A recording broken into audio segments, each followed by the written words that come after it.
Hey everybody, if you haven't heard, I wrote a book of essays. We also say goodbye to the festive and charming part of the winter season. Now comes the grim, punishing, bitter months of winter, the endless months when all that enchanting snow turns to icy sludge. What we need now, as always, is an artist who understands us. And for this time of year, there's no better artist than Caspar David Friedrich. Friedrich was a German painter of the early 1800s with a very serious-looking face. He's associated with German Romanticism, a rising intellectual and artistic movement of the period that sought to reconnect humanity with feeling and spirituality. The painters of that period found that connection in nature, and so landscape painting became a genre of special significance. Friedrich's landscapes represent the pinnacle of this movement. Working for most of his life from Dresden, he focused largely on the austere, beautiful, often wintry environment of northern Germany, with its fir and oak trees, morning mists, harbors and shorelines along the Baltic coast, and the rugged terrain of the Harz Mountains. His paintings don't always depict real places, though. Often he took elements from various sites and fused them together into an invented composition he saw in his mind's eye. That might be what gives his work such power. Friedrich's landscapes are realistically rendered, but the landscape is not the subject of these canvases. The subject is the feeling he has in the presence of the landscape, the staggering encounter with the divinity he sees in it. This is the essence of the sublime. In the German philosophical tradition, the sublime is a power or force or beauty that is so great it exceeds our ability to comprehend it, and we stand before its immensity in awe and terror.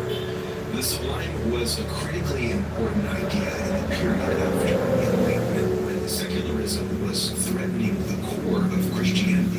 As artist Anoka Faruqi points out, citing Thomas McEvilley, the Romantics could replace the Enlightenment's discredited Christianity with the sublime.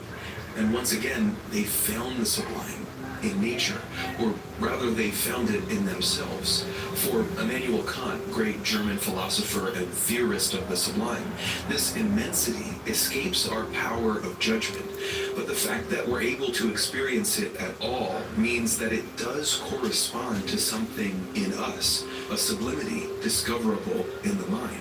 In his landscapes, Friedrich is trying to paint that moment when the sublime in nature stirs the sublime in us, which is why he made such revolutionary use of the Rückenfigure, or the figure seen from behind, like this one in his most famous painting, Wanderer Above the Sea of Fog. You're encouraged to put yourself in the shoes of this person, gazing across the misty mountaintops into the infinite sublime. But as far as Friedrich's Rückenfigures go, this one is actually a bit of an anomaly. For the most part, Friedrich's human figures are tiny compared to the landscape they're contemplating, and that augmented the vastness of the terrain. The human body is our most natural anchor to determine the scale of things, and it's also what we're inescapably drawn to in any image. So there's no better way to simulate a sense of bigness than by featuring miniature people. As an aside, this is a technique that Denis Villeneuve used to great effect in his Dune movie from earlier this year. What's singular about Friedrich's landscapes is the environments he chooses to elicit the sublime. You might expect sun-dappled, colorful, blue-sky, pastoral images. But much more often than not, Friedrich's landscapes are ominous and nebulous, dominated by rolling mists and fogs that obscure objects in the distance. The trees are barren, their branches contorted like sharp fingers, and once great Gothic cathedrals are reduced to ruins in the snow. It's in these landscapes that Friedrich gives us nature at its most intimidating, and therefore at its most sublime. After all, the sublime, like I said before, includes a feeling of terror, the terror of being in the presence of something far more vast than ourselves, of being at the mercy of what we can't wrap our arms or our minds around. Pastoral landscapes, in their idealized beauty, imply man's control, his dominion over nature. In Friedrich's stark landscapes, man, so small against the world, is not in control at all. This is why Friedrich is the perfect artist for winter. This is why so many of his canvases are set in these Otaku Doctors, very cool. Thank you, Otaku Doctors. I enjoyed too. Oh, that's nice. By nature, and winter is the most humbling season. Of course, for the last 2 years, nature has humbled us plenty. More than just the winter has been grim. So maybe Friedrich is a painter not only for this season, but for our times, as we stand on the shore of the moment, weary, not quite as big as we imagined we were, peering into the fog ahead.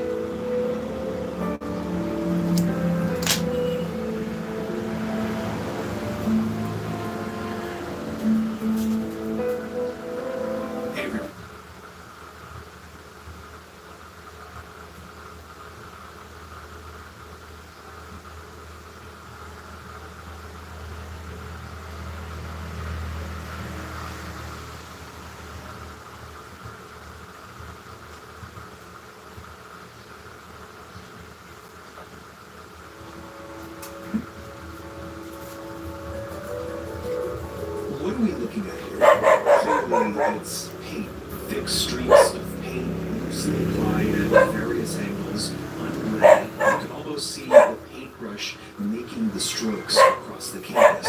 Nothing recognizable seems to be Victor Jube, Otaku Doctors painting looks like an African lady. Yeah, looks like an African lady, but she is not. She's Filipino. At this distance, those loose brushstrokes perfectly resolve into a yellow shawl. But yeah, but you're right. She has an African American blood. Who's laying back on a couch in an elegant room, an image of sweet afternoon repose, which is the name of this canvas from my favorite painter, Singer Sargent. This difference between the close-up and the view of the whole canvas is the key to understanding Sargent's genius. Everywhere you look in this painting, you see his supremely confident looseness, the kind of painting you maybe wouldn't think to associate with a realistic representation of the world. And yet that's exactly Shivi Drawing. Thank you, Shivi Drawing. Thank you. Taco Doctors, hey, can you draw a handsome man from zero Where did Sargent's now? confidence in this technique? I don't know if I can do it right now You have to understand Sargent's teacher, because it will confuse YouTube. French painter who bucked the academic emphasis on outline drawing, in which you would essentially paint inside the lines, painting your canvas section by section until the whole thing came together. Duran taught his students to abandon outlines and focus on capturing the colors and tonal values of what they saw.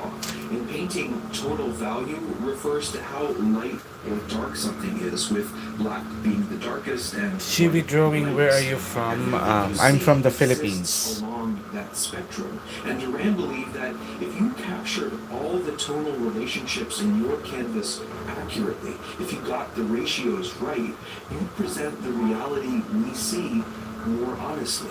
In essence, his students had to learn to look at the world differently, flattening their sight, to let objects melt into their values and colors, and the two-dimensional shapes they make. Then they had to get these shapes onto the canvas in paint, never working on one section for too long so as not to throw those value ratios off. Because the painting is always a unity, a delicate series of relationships. Duran's students learn to see beyond objects to the light and color effects that describe them. And what they discovered is that this two-dimensional way of seeing produced paintings that were more three-dimensional in effect than anything that began with an outline. It's a method Duran learned in part from Diego Velázquez, a Spanish painter who lived 200 years prior and was in many ways 200 years ahead of his time. If you look at Velázquez's career, you see him transition from the decorative conventions of his time to an earnest revolutionary attempt to capture his impression of reality. Impression is, of course, the key word. Sargent came of age as the Impressionist movement, led by Claude Monet, flowered. He was friends with Monet, staying with, learning from, and even painting him on occasion. But Sargent was not usually counted among Impressionists with a capital I. He was part of a broader group. Shibam Pandi, good, thank you. Can you speak Hindi? No, again. Shibam Pandi. The impressions of light and color were his subjects. Sargent rapidly absorbed Duran's teaching and then exceeded it, a moment symbolized in his extraordinary portrait of Duran, which was honored by the Paris Salon of 1879 when Sargent...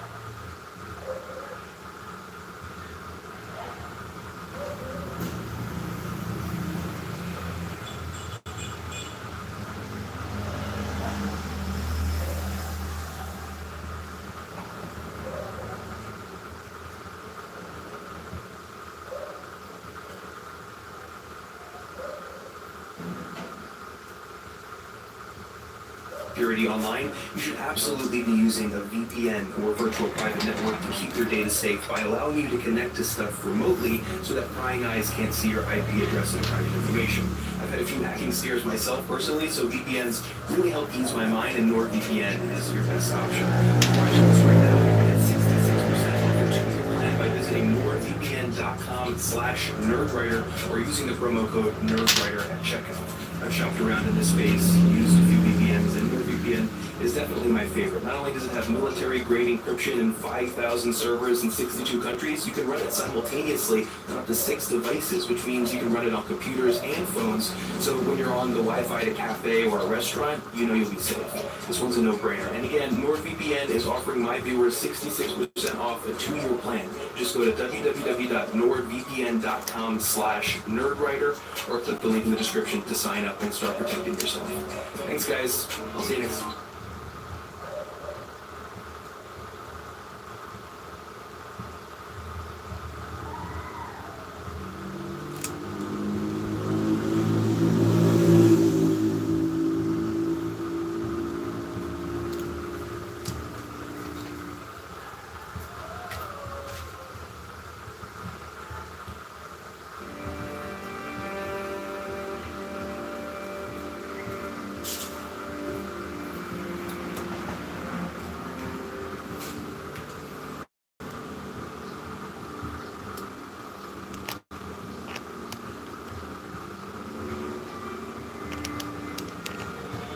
Rembrandt's painting, The Night Watch, perhaps the most famous work of his long career and of the Dutch Golden Age generally, is not set at night. That's not really a watch. Shivi drawing, how much time did it take you to make it? I lost the track of the exact time Which is also because I've been doing some other drawings together with this one. Low light darkened the canvas. Someone called it The Night Watch, and it stuck because, well, that's what it looked like. In fact, The Night Watch was meant to be a daytime scene, just like other portraits of the Dutch civic guards, groups of well-to-do Amsterdam citizens tasked with keeping the peace should threats come to the city walls. Over the 16th and 17th centuries, civic guard portraits became a genre all its own.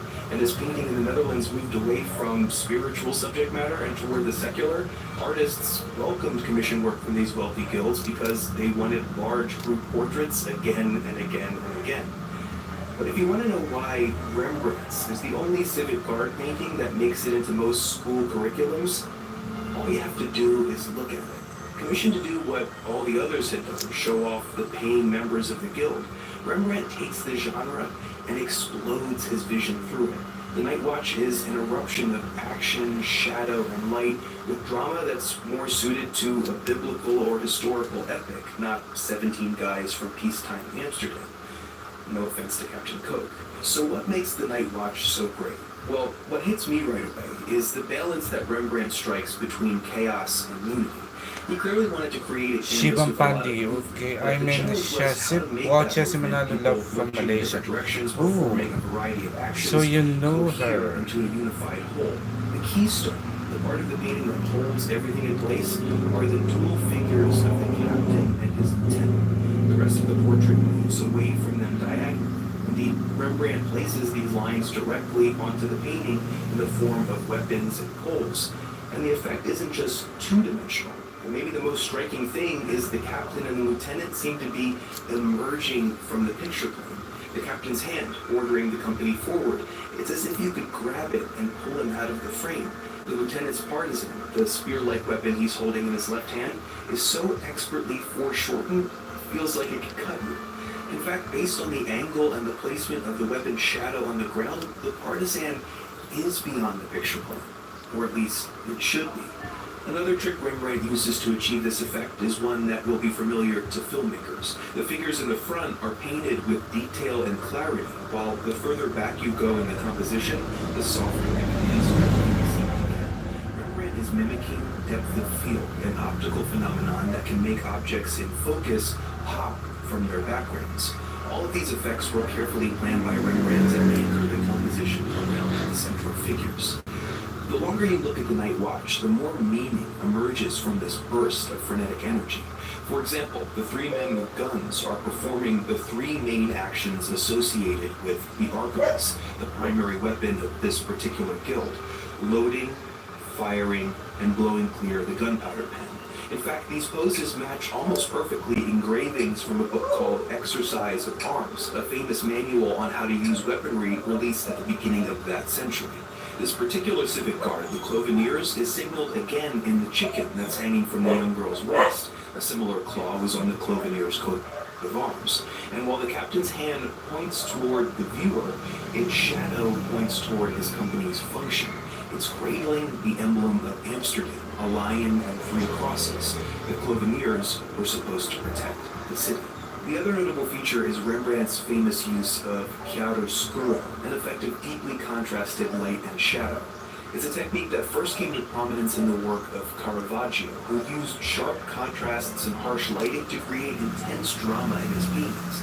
Rembrandt was clearly interested in this technique, but for him, light served a somewhat different purpose. Not only is Rembrandt's chiaroscuro softer than Caravaggio's, the light in his painting seems to have a luminous quality, as if once it touches the subjects, it becomes a part of them. If we turn back to The Night Watch, we can see that Rembrandt uses chiaroscuro to single out two key figures, the lieutenant and the girl. As we've already seen, both these figures contain symbols that call back to the group itself. In the case of the lieutenant, it's as if the captain's orders to assemble are illuminating his second-in-command, and from his light, the rest of the company is to fall in line. And yet, compositionally, the two lighted figures almost serve the opposite purpose. Instead of unifying the company, the girl and the lieutenant seem strategically placed to break up the individual men. Limwes Solidad, magandang araw sir at sa mga nandito. Hello, Limwes. Shibang Pandi. Each man, all seeming to be lost in their own world. The Night Watch is capturing the moments before the company sets out to its collective purpose. But the painting almost makes us doubt that they'll ever get there. Indeed, by the time this painting was made in 1642, nearing the victorious end of the 80 Years' War with the Spanish, the Dutch were prosperous, and civic guards were more ceremonial than necessary. At a certain point, these companies became clubs for men to play with their weapons and chip in for fancy group portraits. And It's not Rebecca inconceivable that Rembrandt may have been secretly making fun of them. Just passing This through, really beautiful is work. famous You have painting. excellent But skill that's the tension with that both the painter shading and captures texture. on Wish watch. to be as Endless good as jockeying between you light, someday. Keep it up. dark, Thank you so much, vision, Anna visual Rebecca. I'm sure you will. chaos. I'm sure 100%. Rembrandt never let either one of those elemental forces win out in his composition, because if he did, he'd lose the most essential thing, the thing he was striving for, and achieves with an effect that makes this one of the greatest paintings of all time. Motion.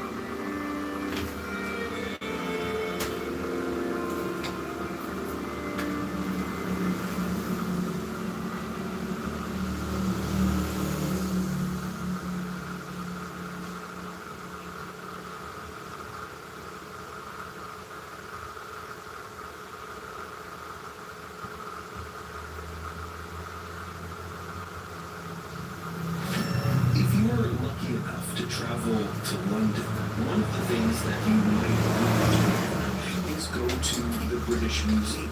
And if you go to the British Museum, you might enter this room of stunning ancient Greek sculptures.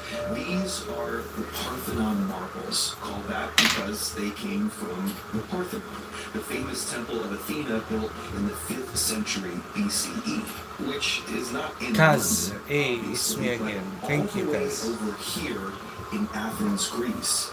So how did sculptures that were attached to the Parthenon end up in a museum on the other side of Europe? And why does Greece want them back? It's an interesting story, and it starts with this guy, Thomas Bruce, the 7th Earl of Elgin. In 1798, Elgin was named British ambassador to the Ottoman Empire, a position created to capitalize on the newfound friendship between Britain and the Ottoman Turks. See, the Turks had long been allied with France, but that relationship soured in 1798 when Napoleon invaded Egypt, a territory that the Turks had previously controlled, and Britain, in war of their own with France, destroyed the French naval fleet at the Battle of the Nile. Well, the enemy of my enemy is my new best friend. This was the state of things when Elgin left for Constantinople in 1799. Strengthening his country's relations with the Turks was an important mission, but in addition to this, Elgin was himself another mission, one he was even more passionate about. Before he left, Elgin was chatting with his architect in Scotland, Thomas Harrison, who mentioned that this ambassadorship was a perfect opportunity to document classical architecture in Greece, another territory that the Turks controlled. At this time, the Greek revival was gaining popularity in Northern Europe, a movement that looked to ancient Greece as the pinnacle of architecture, and the pinnacle of ancient Greek architecture is the Parthenon. Harrison suggested that Elgin bring a team to Greece to draw and make plaster molds of sculpture on the Parthenon for the benefit of artists and architects back home. Elgin loved the idea. The British government, not so much. At least they didn't want to pay for this side mission. So Elgin paid for it himself. In Sicily, he hired the Italian painter Giovanni Battista Lucieri to lead his cohort of artists and molders. Lucieri was a popular landscape artist whose work was almost photorealistic, the perfect man for this job. Now, while Elgin settled in Constantinople doing diplomatic work, Lucieri and his team arrived in Athens in August 1800 to start work on the Acropolis. Unfortunately, they were not allowed on the Acropolis without written permission, a contract known as a firman, which they didn't have. At that time, the Acropolis was serving as a military installation for the Turks, and they were getting protective now that it looked like Napoleon was aiming to send reinforcements to Egypt. In response to this, the British sent their own force to expel the French once and for all. And in partnership with the Turks, they were successful, driving Napoleon's forces to surrender on June 17, 1801, and leave Egypt for good. 3 weeks later, Elgin got the firman. Now, this firman is the source of a lot of controversy, so it's worth looking at a little closer.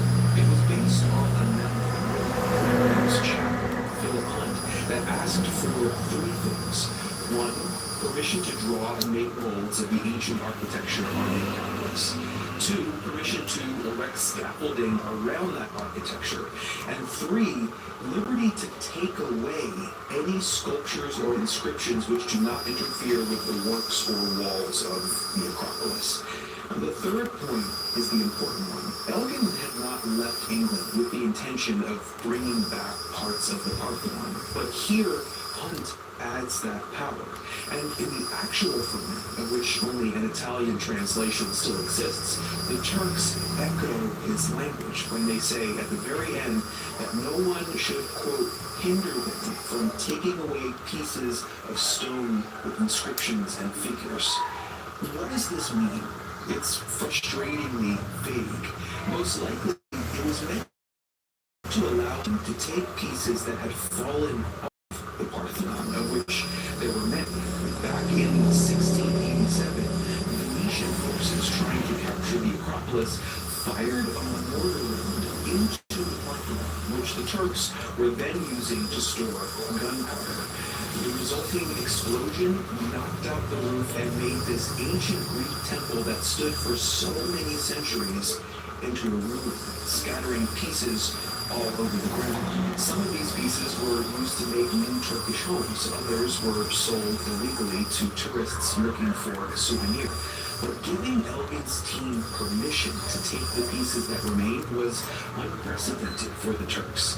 Still, Elgin decided to take it one step further. After the firman was granted, he sent Hunt to Athens, who bribed and threatened local Turkish authorities to let the team remove sculptures that were still attached to the standing structure of the Parthenon. And that is exactly what they did. Over the next decade, Elgin's team removed about half of the surviving sculptures on the Parthenon and shipped them back to Great Britain. This included 21 figures from the east and west pediments, 15 Menike panels, and 246 feet of the Parthenon frieze, which was originally a continuous narrative sculpture that ran around the outside of the inner wall. In the process of these removals, Elgin's team did great damage to the Parthenon. In a letter to Elgin, Busieri even admitted that he was, quote, obliged to be a little barbarous. More damage was done during the shipping phase. In 1802, one of the ships carrying a load of marbles sank off the coast of Kythera. It took 2 years to salvage them, all at Elgin's expense. By the time all the marbles made it back to Great Britain, some stored at Broomhall in Scotland, others in London, Elgin had racked up a crushing amount of debt. All told, he estimated expenses for this passion project at £74,000, more of £5 million today. For a nobleman, Elgin was never very rich. His wife's family was, but upon their return to Great Britain, she cheated on him and he was forced to divorce her, losing access to her family's money in the process. The only option he had in the end was to sell the collection to the British government. The matter was hotly debated in the House of Commons, after which they finally agreed to buy the marbles for £35,000, less than half of Elgin's expenses. In 1816, the Parthenon sculptures finally passed into the hands of the British Museum, where they've been ever since. A few years after this sale, the Greeks won independence from the Ottoman Empire, and it wasn't long before they began to publicly lament the loss of the marbles that Elgin took. The Parthenon is a national symbol of Greece, and so many of the sculptures that belong to it reside in a faraway land. Naturally, they want them back. For what it's worth, I believe that the British Museum should return the Parthenon marbles to Greece. After 200 years, it's about time that these treasures make the return journey.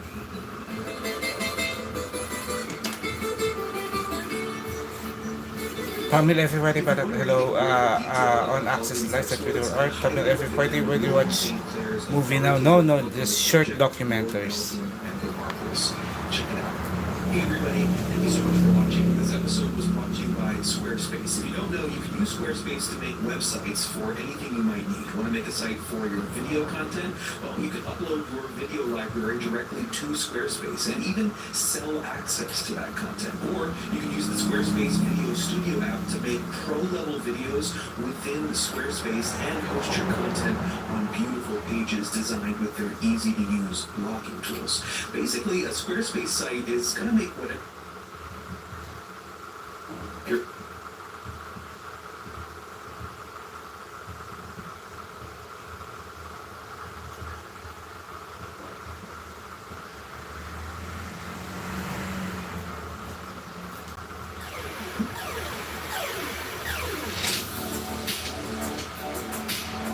Familiar to Pretty Bird, did you sell your arts? No, I'm not selling my fan arts. Faded by time and years of sun damage. These are the Nagel women, paintings made by American artist Patrick Nagel that became icons in and of the 1980s. Nagel women usually have sleek black hair, paper white skin, bold red lipstick, and a look of mystery, power, and cool detachment. Their angular faces are captured with black outlines and minimal detail in a graphic style that resembles digital vector art before that was even possible. All these images were made by hand. A Vietnam vet, Nagel began his career as a freelance illustrator for companies and magazines, but his break came when he landed a job with Playboy in 1975. Monthly, Nagel refined his trademark style and was exposed to a wider audience than he had been previously. Then, in 1977, he hooked up with Carl Bornstein, who just launched a publishing company called Mirage Editions to champion the often neglected genre of poster art. Bornstein had been in Europe admiring the work of Toulouse-Lautrec and Pierre Bernard, Parisian poster artists of the late 19th century, and came back to America looking for an artist of his own time.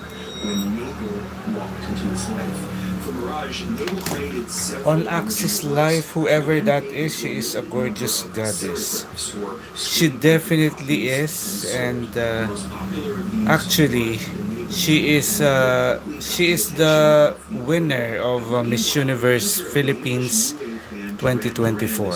Nagel's work in Playboy and commissioned a picture for the cover of their 1982 album Rio, which became a smash hit in both the UK and then the US, bringing his art into the homes of millions around the world. Duran Duran is the quintessential 80s band, Rio the quintessential 80s album, and that helped to cement the Nagel woman as an emblem of the decade.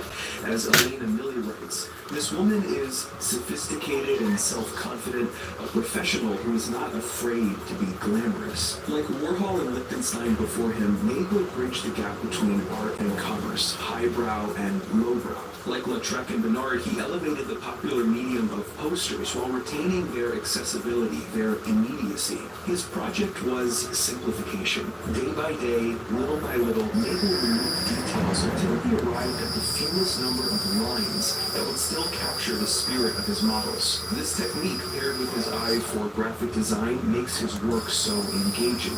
It's also, I think, why Nagel women, or crude imitations of them, adorn the walls and windows of so many salons. In his absolutely essential book, Understanding Comics, Scott McCloud explains why cartoons have the power to involve us so deeply. It has to do with their universality. You see, the farther you move along the spectrum of abstraction, from photo to simple smiley face, the more people an image describes. A photo can only really be one person, but two dots and a line, well, that's everything. We spend our lives looking at other faces, but aside from pictures and mirrors, we rarely see our own. Our mental image of ourselves isn't photoreal. It's abstract. It resembles a cartoon. McCloud believes that this explains our fascination with cartoons. When we see one, we fill in its blanks with ourselves. Nagel's women, and men for that matter, are the perfect combination of abstract and specific. They're cartoons that don't look cartoony or goofy. Erickson Bendition. So maganda ba ang Strathmore Tone Gray sketchbook sa charcoal graphite at charcoal pencils? Pwede pa po bang pang commission? Depende sa taste kasi usually yung mga tao, di ko naman nila lahat yung mga clients mas ano sila mas alam mo na yung sa malinis na white paper, tapos malinis yung drawing. Karamihan ang na-appreciate nila yung mukhang picture talaga nila, yung parang kokopyahin mo talaga yung itsura nila sa picture, parang gano'n. Kasi itong more on sa mga clients na nakaka-appreciate ng medyo ano ba tawag dito, expressionist style ng drawing na hindi siya photorealistic pero may emotion, kasi using tone gray kasi iba siya kasi nandun na yung mid-tone, hindi mo na idodrawing. So ang idodrawing mo is yung highlights at saka yung darker tones. So ibang process pero maganda siya sa mata ng nakaka-appreciate ng ganong style. So medyo risky pero kung maise-sell mo naman siya sa mga open-minded na mga clients na nakaka-appreciate talaga ng high value arts, maganda siya gamitin kasi feeling ko mas mataas yung artistic value kapag gray tone paper kasi gagamit ka ng white dapat gagamit ka ng white charcoal pencil, hindi lang yung pencil mismo. Bibili ka rin ng white charcoal kasi yun ang gagamitin mo for highlights. Kasi kung hindi ka gagamit ng white charcoal, magiging flat yung drawing sa tone paper. So, kung pang commission, pwede siya high value art, pero yun nga lang, ang ano ko lang doon, hindi siya ma-appreciate ng parang typical people na hindi naman, wala silang mata masyado for artistic values, nasa more on, basta kamukha nila yung i-drawing mo na I'm sure naintindihan mo naman yung ibig sabihin. So, kaya ako more on kapag tone paper, more on mga fan arts, yung gusto kong makapture yung expressiveness ng drawing, yung tone paper. Pero I'm sure naman merong clients naman na magkakagusto rin sa ganung style ng portraiture.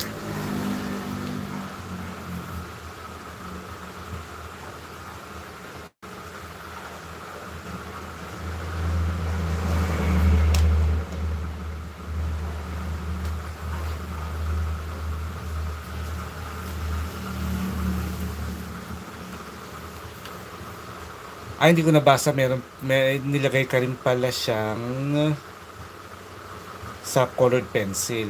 Pag colored pencils, walang masyadong difference. Walang masyadong difference sa white paper. Yeah, so sa colored pencil siguro pwede siya yung kasi parang typical, pareho rin naman ng application. Except na medyo gagamit ka pa rin ng white pencil.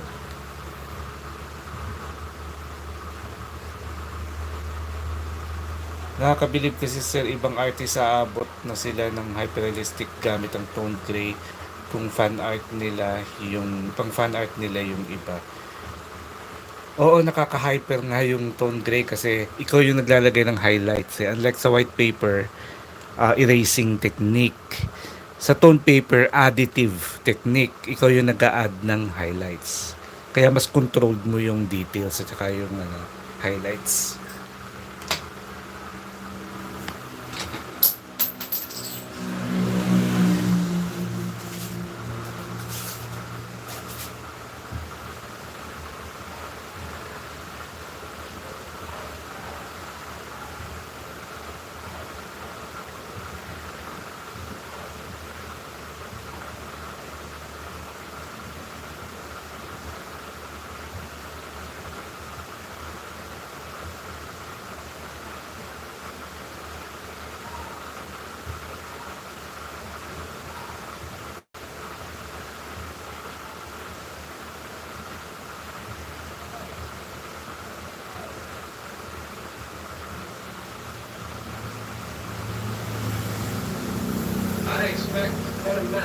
my guests are.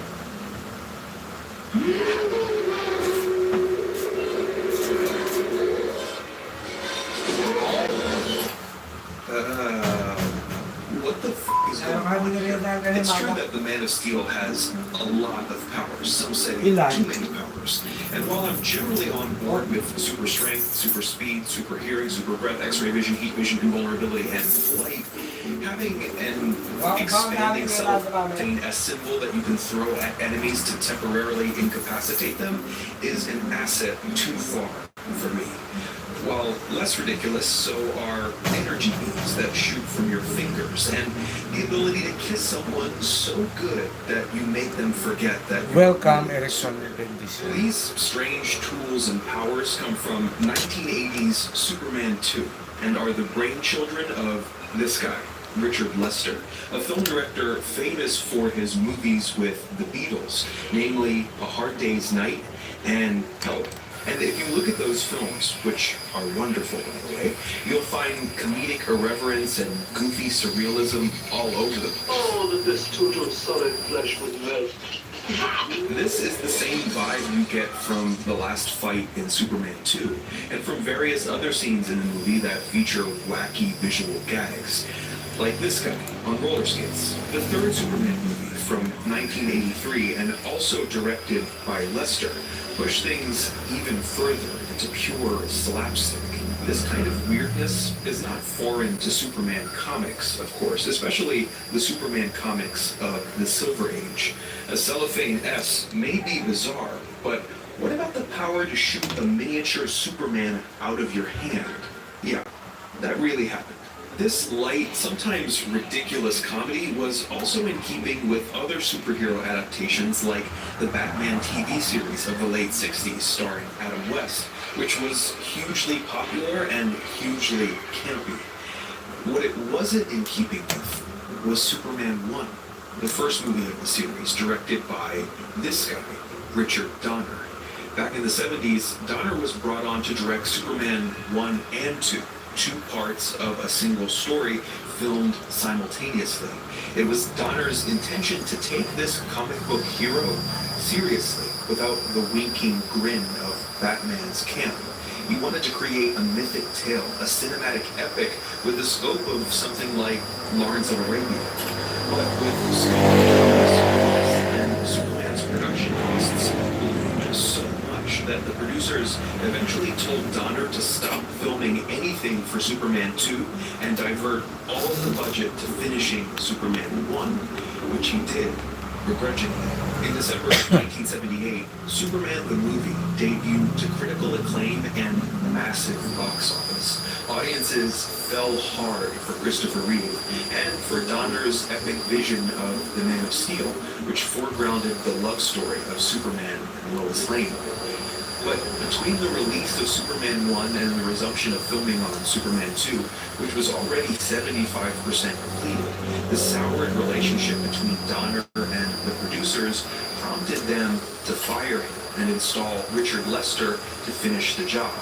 Lester reworked the script, refilmed a number of the Donner scenes, and added a few of his own, including an opening sequence where Superman thwarts a terrorist attack in Paris, and the ending where Superman throws the infamous cellophane S. Superman 2 is the result of lots of compromises. All the Brando scenes had to be cut out and replaced, for example, due to legal issues. Gene Hackman refused to return to filming as a show of loyalty to Donner, and they had to come up with a new ending since the script's original ending of Part 2, where Superman turns back time by reversing the planet's rotation, yeah, I won't go into that, was used as the ending to Superman 1 instead.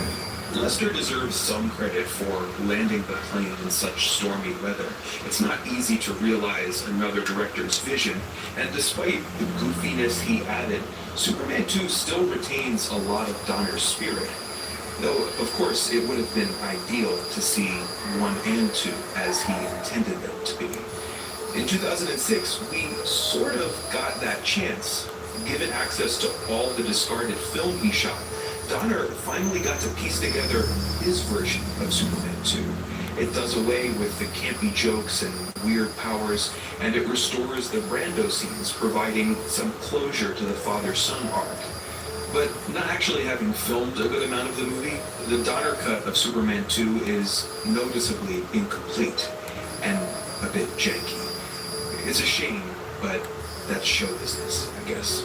And despite all the drama, despite Lester's course correction, it was Donner's vision, his desire to treat the comic book story with sincerity, that has influenced virtually every superhero movie that's come after. It's hard to imagine Tim Burton's Batman, or Sam Raimi's Spider-Man, or the entire MCU existing without these Superman films as a guide. And yet, as impressive as they undoubtedly are, as perfect as Christopher Reeve is, I do think we've yet to see a Superman feature film that really captures the complexity of this character that I've personally loved since I was 12. Superman is the obsession that launched all my curiosity, the reason I'm making this show today. Which is why I was incredibly lucky to get the chance to write about what I think makes a great Superman story in my new book of essays, Escape into Meaning, which is out in just 60 days. I can't believe that. If you're interested in that, in what I think about the Man of Steel, you can pre-order the book with the link below. Sorry for the shameless plug. I'm just really proud of this thing.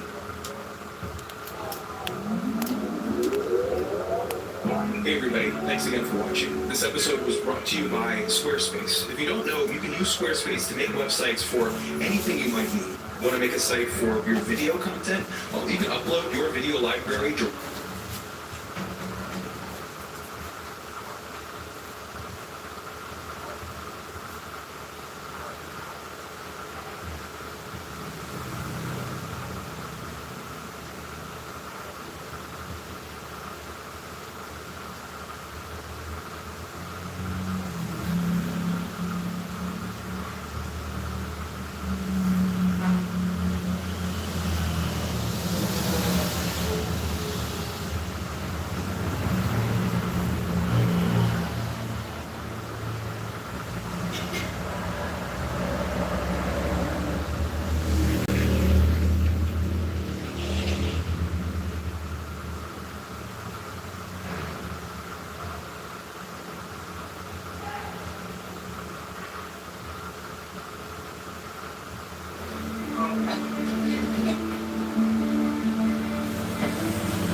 genres have life cycles. They're born, they become popular, they exhaust themselves, and then, if they're important enough, they transform. Hugh Jackman's 17-year tenure as Wolverine, I think, bookends two important milestones in the superhero film genre. 2000's X-Men, directed by Bryan Singer, was effectively the start of the superhero craze that's come to dominate Hollywood for nearly 2 decades. And now, 2017's Logan, directed by James Mangold, represents a response to the public's exhaustion of that dominance. If you want to understand how genres change, the writer to look at is definitely John Coelty, whose famous essay on generic transformation is a good rubric for what's happening in Logan. Coelty is basically interested in what occurs when genre conventions become so well known that the audience demands something new. What forms does that change take? Well, Coelty identifies 4: burlesque, nostalgia, demythologization, and reaffirmation. Burlesque is essentially a ridiculous exaggeration or a parody of genre. Get it TFT, hello. From the start of this video, genres turn to self-parody to say, well, at least if we can make fun of it for being infantile, it will show how far we've come. Mel Brooks is, of course, a master of this kind of thing, and not just for westerns. Moments of burlesque can be found in looks incredible. Thank you, Yeti. Made to suddenly look ridiculous, undercutting the fantasy with reality.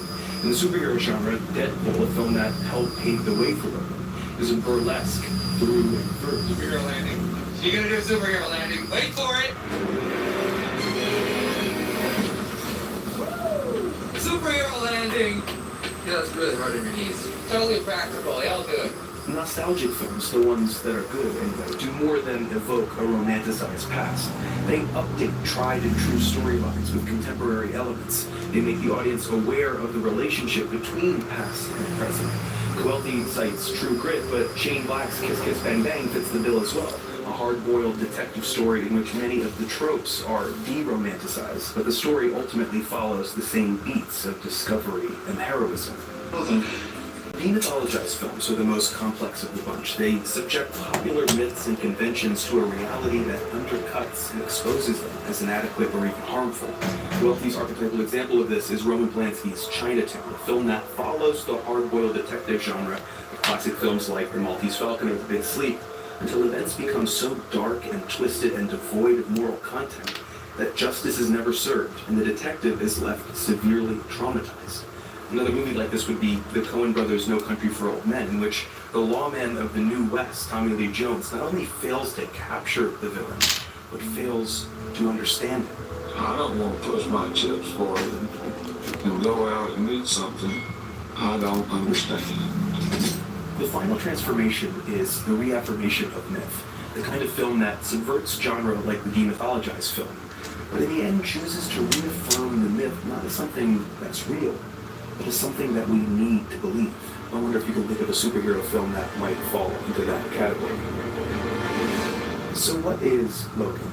Clearly it represents some shift in this extraordinarily popular genre. If Deadpool signals a self-awareness that the myth of the superhero movie is losing a bit of its power, then I think Logan is an attempt to interrogate the contours of that myth in order to see if there are any interesting directions left for it to go.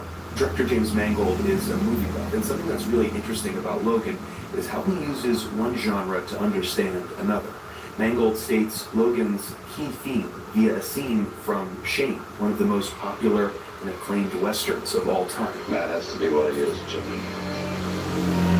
Can't put them outside. It didn't work for me. We want you, Shane. Joy is not everywhere. But it can.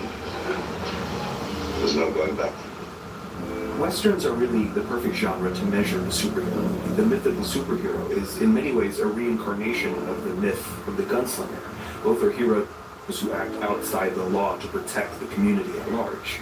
Mangold makes these parallels explicit in a sequence midway through the movie when Logan, Charles, and Lara are taken in by a kindly family the same way that Shane is taken in. Both Logan and Shane help the family with work and protect them from greedy business interests.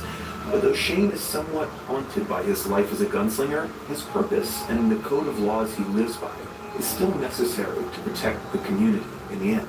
In Mangold's version, the violence that follows the hero can't be contained. Far from the valley being saved, Logan's kindly family is mercilessly and utterly destroyed.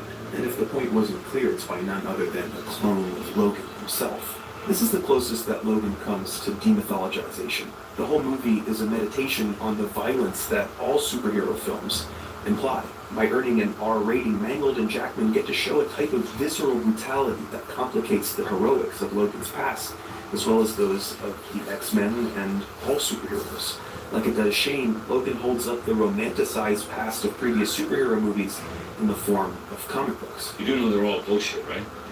Maybe a quarter of it happened, and one like this. Logan is attempting to expose the inadequacy of these fantasies, trying to show that no personal moral code can wield power without risking devastation.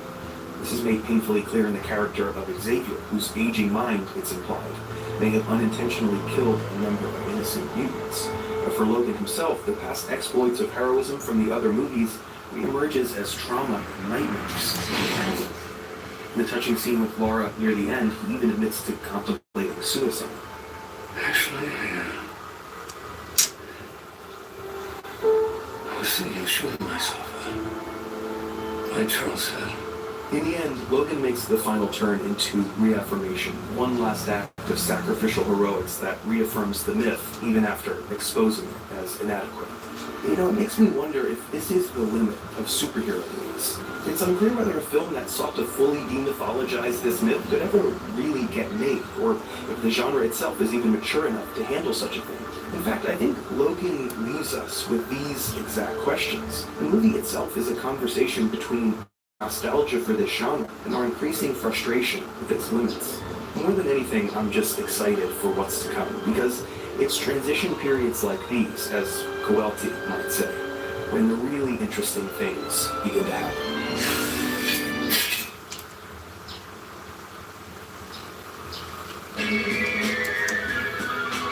Hey everybody, thank you so much for watching. Subscribe to this channel for more videos. This episode was brought to you by Audible. Audible has a huge selection of digital audiobooks, which I love to listen to when I'm stuck in Los Angeles traffic for hours and hours and hours. Might as well make that time worthwhile. In honor of the new series, I'm going to recommend Neil Gaiman's American Gods, as read by Gaiman himself and a cast of great actors. It's an extraordinary book, and if you go to audible.com/nerdwriter, you can get a 30-day free trial and 1 free audiobook, so you can use that on American Gods or something else. Enjoy. Thanks, guys. I'll see you next time.